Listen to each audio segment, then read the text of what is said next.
What's up, Jet fans? The Jets just played Game 9, Jets at Las Vegas. A very tough 12-16 loss. Um, it was another prime time, the whole nation watching game for the Jets. And an ugly, an ugly 12-16 loss for them. They now fall 4-4, which at the end of the video I'll talk about their prospects in the future. But I think the Jets really needed this win. And now, unless they can pull out a crazy win at the end, uh, or later on in the season, I think that this kind of this might be the end of the Jets season. But I'll talk about that at the end of the video. First, let's jump into this game, and as always, jump into the offense.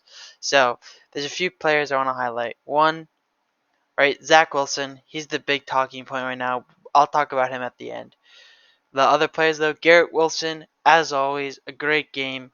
Was making crazy catches and is clearly he's what was advertised, and I'm really excited about him in the future. And Zach Wilson seems to have a good connection with him. Talking about this season as well.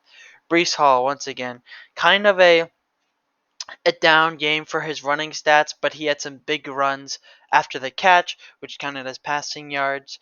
But he still looks really well. And like I said, kind of last video, I really don't see him as a home run hitter. He's more of a powerhouse, get the 4 yards. You do that 3 times, you get a first down kind of guy. So I really like him, and I'm excited for him as well in the future.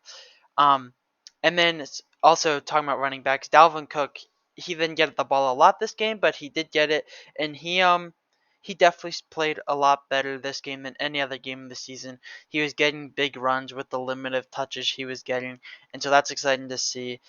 He might be turning it on, or I don't know what happens, but he seems to be playing a lot better in this game particularly. So we'll look at that in the future.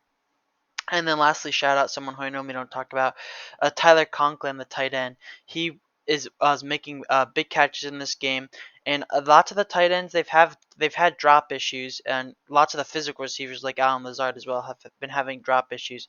And in this game, anyways, Tyler Conklin was playing a lot better than I think the Jets tight ends get credit for.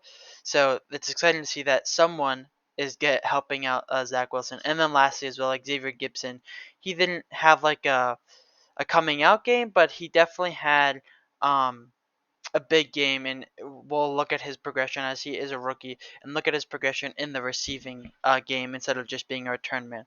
But lastly, obviously, most obviously, uh, Zach Wilson. I still think he had a solid game this week until the end, right? The 2 minutes was the final 2 minutes was kind of a roller coaster, right? They got the defense got them the ball. They were storming down the field with 2 minutes left to go, and then Zach Wilson throws a killer interception.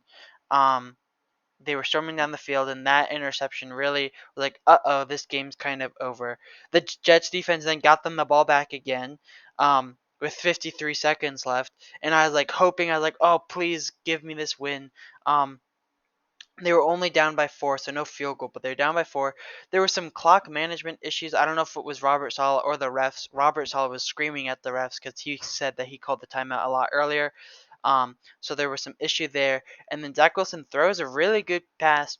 Uh, and Garrett Wilson leaps for it, and unfortunately I just did give Tyler Conklin credit, but he was also trying to get the ball, and Tyler Conklin knocked the ball out of Garrett Wilson's hands. It would have been a tough catch even if he wasn't there, but he kind of accidentally played defense, which was frustrating to see, I guess. But it would have been a crazy catch anyways, and an unlikely catch at that. So yeah, but so I think Zach Wilson played well though, but then that interception really just ended the game, and he almost got it back, like he always does at the end of the game. He always plays really well for some reason, but that interception, they really needed to score a touchdown that drive, and unfortunately got an interception, and it's just like the offense just died in the second half basically until that very end, which then Zach Wilson threw an interception. So I think Zach Wilson gets a lot of undue hate. Um, which is I don't like to see. But I think this game, that interception, he played well. I think solid anyways for the rest of the game. But that one interception was kind of a dumb throw, and it ended the game. And you can't see that happen. Anyways, unfortunately, let's go to the defense now. The defense, once again, they played pretty well. Um, they held the Raiders, which is not the greatest offense, to a lot of field goals. They, I would say, solidly stopped Devontae Adams, and they stopped Josh Jacobs for their running back for the first half. Unfortunately, the second half he started getting things going. Some big highlights though. Jordan Whitehead got his fourth interception after three, three in week one in this game. I don't know what that averages out to, but who knows? So he finally got his fourth interception, and the defense played well. But once again, with this offense and with how pumped up this defense was supposed to be, I don't think they should have let Josh Jacobs run in the second half, right? Like they held him pretty well in the first half, but then in the second half, he kind of got a bunch of yardage.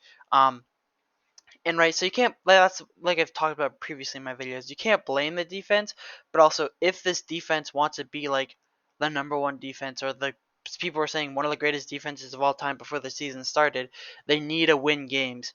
And so while they definitely didn't lose the game and they definitely put the offense in a position to win, they did not get the ball and win it themselves. Which if they're going to be hyped up as this monster team and this monster defense, that's what they need to do, and they just haven't done it all season. But you can't complain too much holding an NFL offense to only 16 points. Devontae Adams and Josh Jacobs, two of the best players at their position. That was really good. I was also watching Aaron Rodgers and Devontae Adams, see if maybe they were doing some recruiting. Um, I didn't really notice anything, but I'm sure Aaron Rodgers was talking to Devontae Adams the entire time and after the game as well to say, hey, maybe you want to come to the Jets next offseason. I don't know if that's speculation, but anyways, talking about the offseason, let's talk about the rest of the season though first, right? So they just lost to the Raiders. They're 4-5, and if you look at the rest of their schedule, next two games, Bills, Dolphins.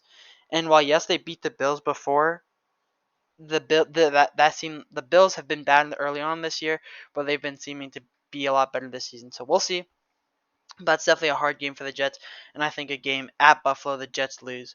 And then once again, Dolphins. After that, they are supposedly one of the best teams in the league as well. So I think while we shouldn't just say, oh, the Jets instantly lose these games, statistically those are probably two losses. So the Jets fall to 4-7, right? That's kind of hard to make the playoffs after that. And everyone was talking about how easy this schedule is after that first like 6 game gauntlet. Looking at it now with like today's standings, this schedule is not as easy as I think people expected. The Texans are surprisingly good. The Dolphins are a lot better than anyone expected. The Browns are better than anyone expected. And even the Commanders and Falcons and well, yes, the Patriots because the Jets lost to them are not as bad as people say. So, these games are a lot harder than I think people, including myself, expected them to be. So that's why I was kind of down at the beginning of this video. I think the Raiders was a team that I think the Jets should have beaten. I think they, for the majority of the game, the Jets played a lot better than the Raiders, and they really needed that win. I would have loved to see them have a winning record before they have to play the Bills and the Dolphins. But unfortunately, they have a losing record, and they're going into those two games, and I think the losing is just going to continue. I hope I'm wrong. If Aaron Rodgers returns, these end of the season games become a lot easier, I think. Specifically the Texans, the Commanders, and the Patriots, and probably even the Browns.